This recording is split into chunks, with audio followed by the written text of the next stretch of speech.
Me voici avec la correction de la page 208, exercices 3 et 4. Alors, vous complétez avec les bonnes lettres. Cosinus de A, si je me mets chez A, ce cato A, je dois donc prendre l'adjacent B sur l'hypoténuse C.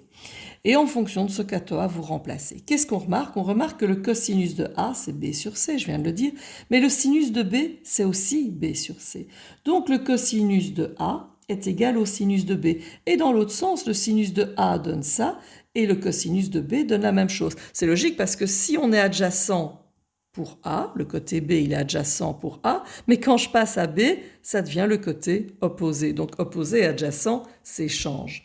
Donc on peut dire que les angles aigus d'un triangle rectangle d'abord sont complémentaires, puisque je sais que ça doit faire 180, donc ces deux-là doivent faire 90 degrés, donc ils sont complémentaires. Et donc le sinus et le cosinus de deux angles complémentaires, il y a un mini s, sont égaux.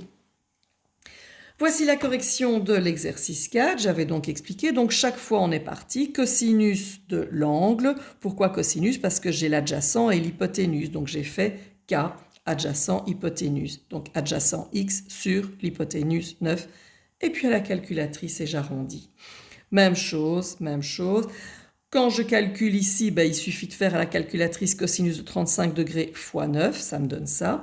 À l'inverse d'ici, où j'avais bien montré quelle est l'étape. Quand vous avez cosinus de 22 degrés, vous calculez cosinus de 22 degrés, mais je vous le remontre, cosinus de 22 degrés, je vous le montre ici en dessous de la feuille, cosinus de 22 degrés est égal à 21 sur x. Donc vous allez mettre le x en haut et il se retrouve à gauche, mais le cosinus de 22, vous allez le mettre en bas. Donc en fait, bien entendu, vous calculez cosinus de 22 degrés, mais vous allez diviser 21 par cosinus de 22 degrés que la calculatrice vous donne et on obtient 22,65 cm. Il est logique que l'hypoténuse soit plus longue que 21 cm puisque l'hypoténuse est toujours le plus grand côté. Voilà, même chose pour la suite et pour corriger. Nous passons à l'exercice 5.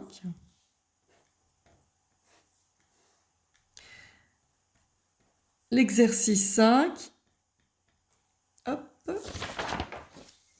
L'exercice 5, cette fois-ci, on cherche un angle. Alors, je vais refaire comme j'avais expliqué. J'ai donc un angle que je cherche, qui est celui-ci.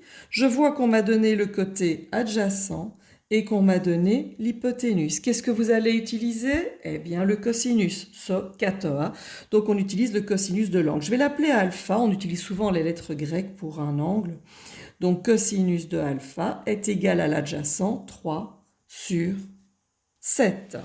Ensuite, à la calculatrice que j'ai oubliée, donc 3 sur 7, vous savez quoi? Je vais un petit peu tricher.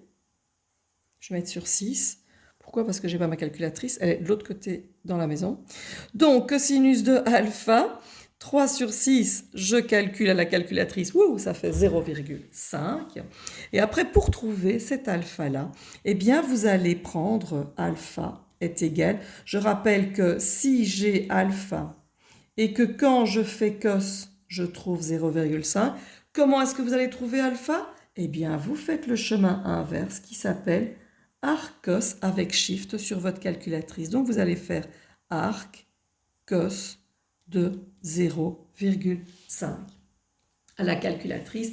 Et cela doit vous donner un angle de